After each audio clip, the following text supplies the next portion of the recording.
One TV special report.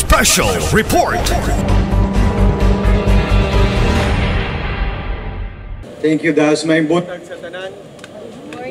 Morning and palihog panglingkod lang, no? Kumusta man mo? I hope you can bear with us a little bit longer, no? Total, nakita na ako. Palihog panglingkod lang kato mga pwede makalingkod, no? Nga naaraman po mo sa landong. Ako mo agwanta lang ko nga muatbang sa adlaw, no? Sa kainit. Okay lang. This is for all us all, no? Usab, no? My deepest respects to my partners here in the local government of Ozami City, ang atuang City Council led by our kung naatay amahan sa syudad, ang atuang inahan sa syudad, Vice Mayor Simplicia Bibineri, and our City Council. Also with us are our representatives to the Provincial Board, two of our Provincial Board members who are from Ozami City, Board Member Tata Sebedo and Board Member JJ Canlas.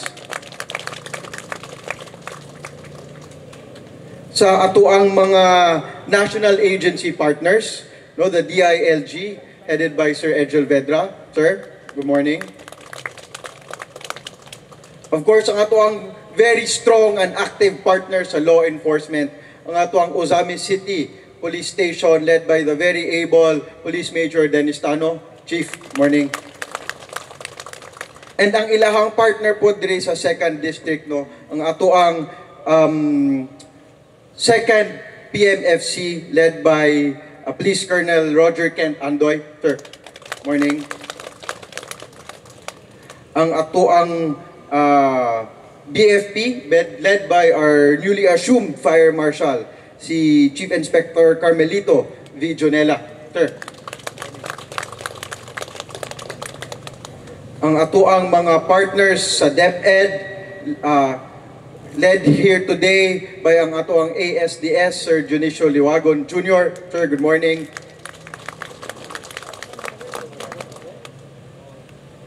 And of course, ang atuang Philippine Coast Guard, represented here today by PO1 Brian Bill Tablo.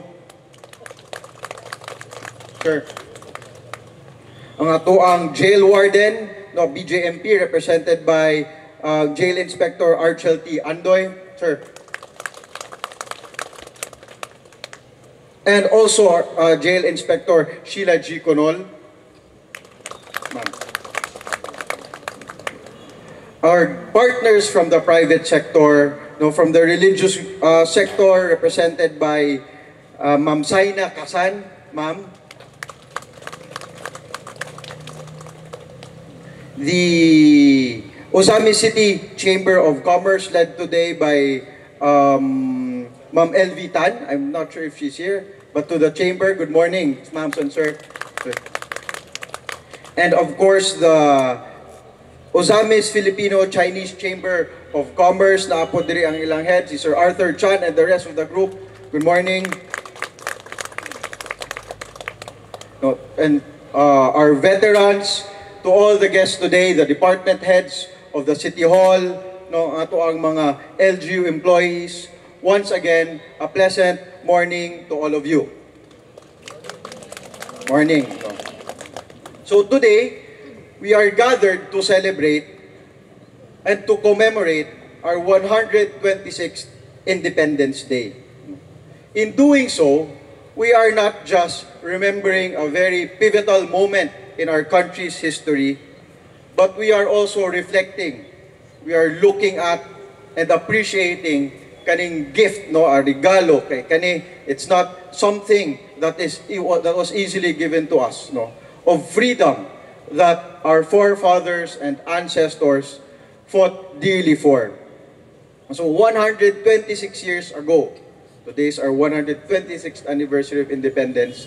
Ato ang mga katigulangan, no, they fought, no, they gave their blood, their lives to secure our freedom and sovereignty as a country. And in so doing, they gave us a chance as a nation to start our journey towards self-determination and liberty. That we are free to do so from any external threats or pressure. But kaning freedom, it is not only the absence of eternal threats, kaning gift nga ikamatyan gyud sa ato ang forefathers, no, is also the ability, the right to make choices for ourselves. Choices that will shape not only our own individual lives, but also the lives of our nation collectively, and kita dire locally as a city. Indeed, kaning mga choices that we make in our day-to-day lives, they play a big role in determining what will happen to us, no, individually as sa katao, no, or as a city and as a nation. So in determining whether or not we have made good use of the freedom that our ancestors, our forefathers fought and died for, we can do so by looking at how we have exercised kaning freedom of choice nato in the present. Okay, again, no, our forefathers before, they were not free to do so. They were captives in their own nations. Ang gabuot unsay boto nila were our oppressors. No, ang ato ang mga ang mga nag-colonize sa atua. And as we celebrate and commemorate Independence Day, di ba, we do so to express our gratitude and thanks sa mga namatay para sa ato ang freedom. No? We have to reflect. Ato bang gisulit ang ilahang gipaningkamutan, ilahang gikamatyan para sa atua, para sa ilahang mga anak, para sa ilahang mga descendants. No? And we do so by looking first locally, diri sa ato ang syudad. No? Have we made good use of the choices, of the freedom that was given to us? Ako, in all humility, we can say, your local government, no, working hard as we are, we're really trying to put this freedom to good use. And I don't think I need to talk about it. I think you can see it in our programs and projects, in what we do, and how they are geared towards really helping the city grow better, and to helping each and every constituent live better in our city. But to the rest of the Uzamisnons, no, to the rest of the city, we have to ask ourselves also, are we making good use of this freedom? Let's look at what transpired, what has been happening in our city. And ako, I'm very conscious, and I'm very observant. Of course, no, I monitor things every day about what happens in our city, no. And unfortunately, in the past month, May, April, no, I say unfortunately, but it is an achievement on the part of our local police force, of course, no. But the past 2 months, ang ato ang local police, no, they have successfully implemented a series of buy-bust operations. No. Sunod-sunod yun to. There were times na even in a week, multiple buy-bust operations. No. And that begs the question, no, if we want to thank our forefathers for giving us the freedom that we are enjoying today, no, ngano na pa mang gihapoy mamaligya, mamalit, matintal og syabo diri sa tuang syudad? Is this a good use of what our forefathers and ancestors died for? You think if Gat Jose Rizal would see what we are doing with our freedom today, he would once again sacrifice his life for us? I don't think I need to explain and expound any further to talk about the dangers of illegal drugs. Kita locally as a city, no, we're very familiar with that because we were under the clutches of the rule of a drug syndicate for so long. And in fact, diba, when that drug syndicate was dismantled, we all collectively rejoiced. Nga mura punta og nag-Independence Day nato dire locally. But kung nag-rejoice ta adto, ngano karon murag naa pa mang gihapoy matintal. Again, I ask the question, Usamis Nons, is that a good use of our freedom?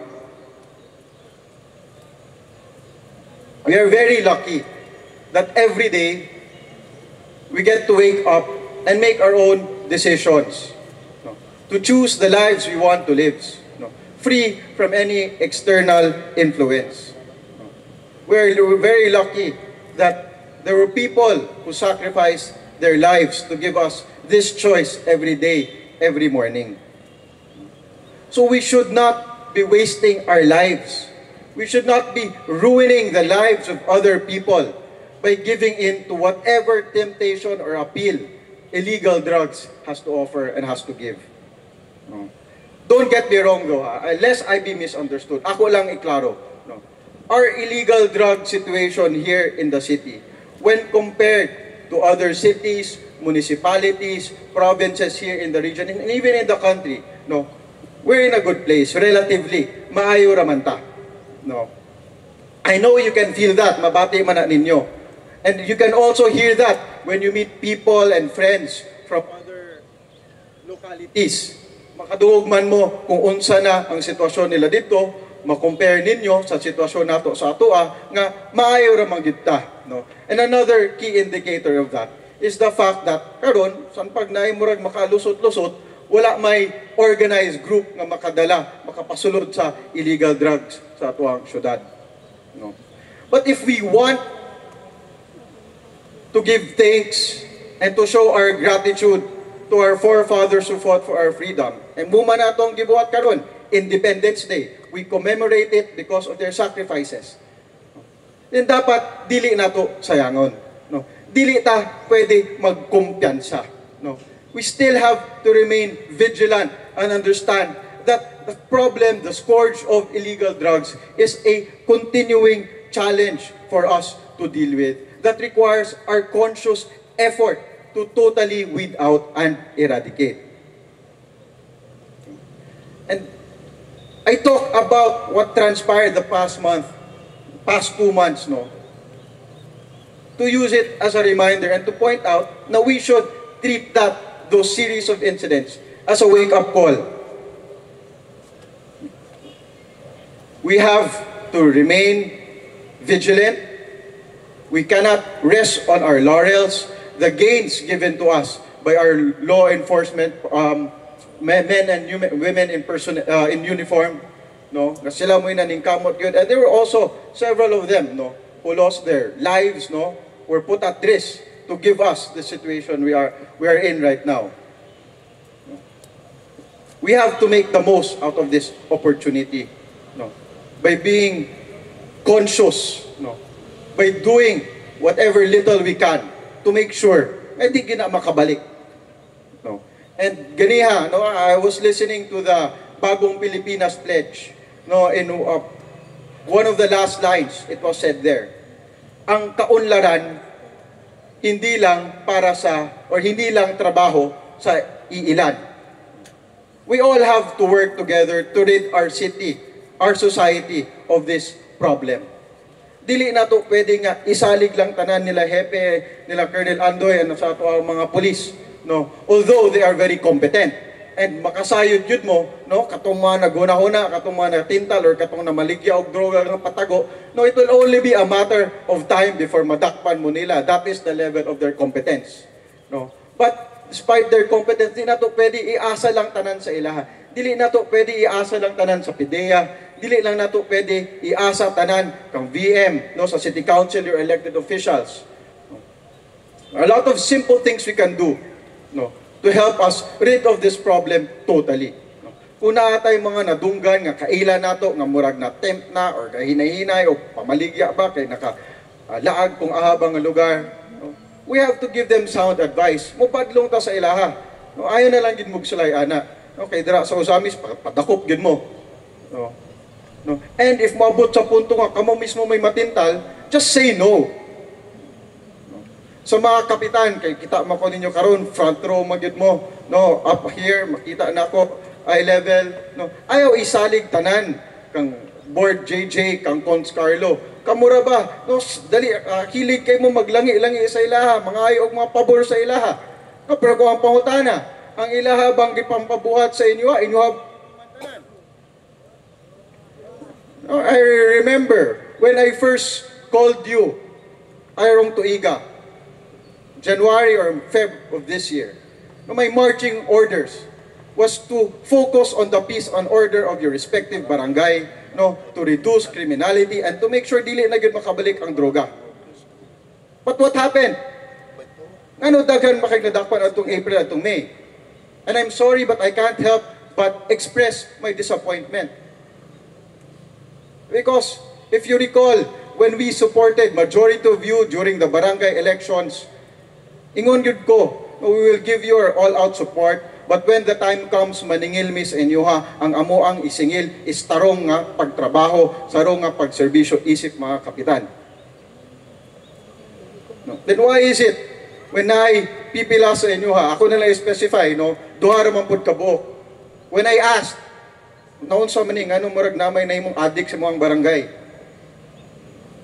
Ang tubag man is, gibuhat na nako tanan, gikaya, tanan ako ang makaya, balik man gihapon. What kind of answer is that? No. And please note that I have taken note of that answer and ako ginang mahinumduman. And dili ra bagi ko makalimot. No. But do note also nga next year parehas biya mo agi og election, and do note nga pag-abot anang time nga mangayo na pud mog suporta, no, mo volunteer na pud mo nga kamo mo'y suportahan sa barangay, ang mahinumduman gyud nako nga ingon mo ang inyohang makaya kulang. Naapay usa sa inyo ha. At siguro di mo ko maulaw nga pangsultihan ta mo kay wala man nagkulang ang suporta sa LGU, Congress, no, sa province, sa inyo ha, para mabuhat ninyo og insakto inyo ang trabaho. Pero napay usa sa inyo ha. No, sige pangayo og project. Pag guman imong kaugalingong bipat di ay na imong adik, wa nimo nabantayan. You think we will see the logic in supporting your barangay further if you cannot maintain the peace and order even among your own people, your own bipats? And again, no, di ako makalimot. But don't worry, no, sa mga kapitan, kaya bisan pag di ko makalimot kung kumusta inyo ang mga performance, no, pwede pa man mailis ato ang una-huna. No? And you have enough time to show us all, to show your constituents, not just me, not just your elected leaders, not just Kong, not just Gov. No? Nga, wala mi na sayo og pagpili sa inyo, ha? Again, majority of you, gisuportahan ko nato, gipili nato, no, wa mi na sayo. Kay ingsalig mi nga kaya ninyo ma-maintain ang peace and order, mapugnan ang pagbalik sa illegal drugs sa inyong barangay. So now is your time to show us nga kaya na ninyo. Now is your time to make the most out of the freedom that our forefathers died for. Akong ibalik-balik, namatay gud sila para ani paguman. Ato lang sayangan. So may tabo sa ato ang tanan pagpaningkamutan kung magpasagad lang. Wala naman po. Sayang lang. Ato ang trabaho. If we are sincere in expressing gratitude and giving honor to our heroes who fought so bravely for us, for their descendants to give us our freedom, one concrete way for us to be united against this continuing threat, internal threat to our freedom. We should stand firm and strong. In whatever we do, conscious nga dapat dili na makatabang sa pagbalik og sulod ani nga problema. Yes, we're in a good place now relatively compared to other places. But dili ta angay mo kumpiyansa, no? Kay kung mo kumpiyansa ta, masayang tanan ang atuang gipaningkamutan, masayang ang oportunidad nga gihatag sa atuang mga bayani sa atua. And I can guarantee, and the rest of the audience, the spectators, nato here today, can rest assured, no, that we will, your government, even your barangay government, in partnership with our national government agencies, no, will continuously make the conscious choice, no, to make the most out of the freedom that was given to us. No, you can rest assured that we will not waste this. No, but we also just ask, no, nga tabangan po ninyo. No, simple lang kung naamoy nabantayan, isumbong po or badlungan na kana inyo ang makita nga murag laay naman og niliw ukukan, murag kalit naman na kwartahan kayo, ahakan agikan og kwartahan na. No, report any suspicions that you may have. Total i-verify man po na nilang hepe. No, because as we all said in our Bagong Pilipinas Pledge, no, ang kaunlaran, hindi lamang trabaho para sa iilan. We have to all work together, no, for what we aspire for our city. And I am certain that when we do, if we continue to do so, no, again, di lang kita magkumpiyansa, remain vigilant, makabot man yun nato ang atuang tanang pangandoy para sa syudad, and masulit yun nato ang independence nato as a city and as a country. So I hope that we're able to reflect on this precious gift and the obligation that it comes with today and for the following days and for every day. No, we really value it by making sure that we make the right decisions for the betterment of ourselves, the city, and of the nation. Daghang salamat and happy Independence Day sa tanan.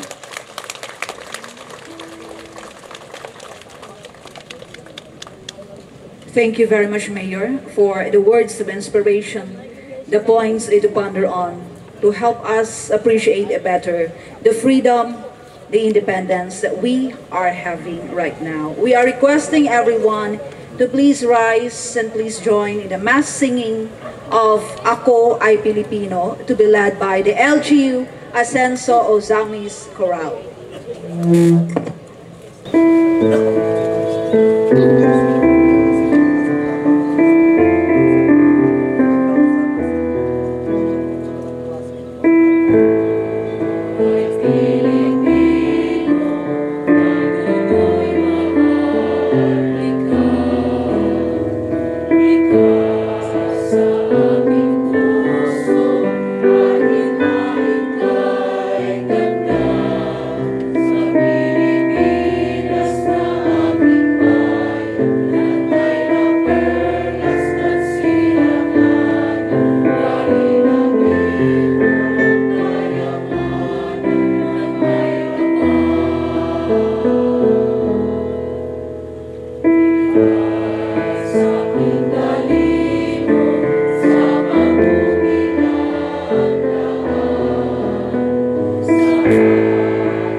Yes, we'll have the members of the DILG right after.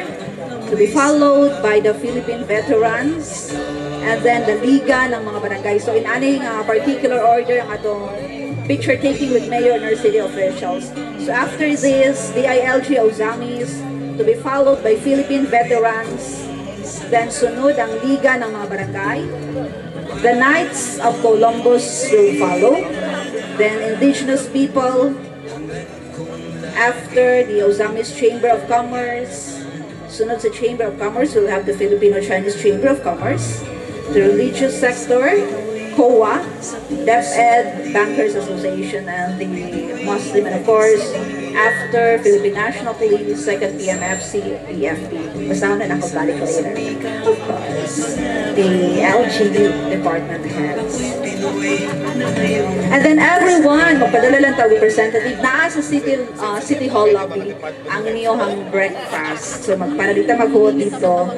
Ato lang, magpadala lang tayo representative para makuha sa doang breakfast. Sunod ang mga members of DILG. Yes, saubos na. So, Mayor and our city officials will stay where they are. Daliun lang na to everyone. Nagtawag naman ko sa mga pangalan. DILG, Sir Edgel, your team. Ikaw na? Okay. After, Sir, DILG. After. Okay. Okay, saubos na.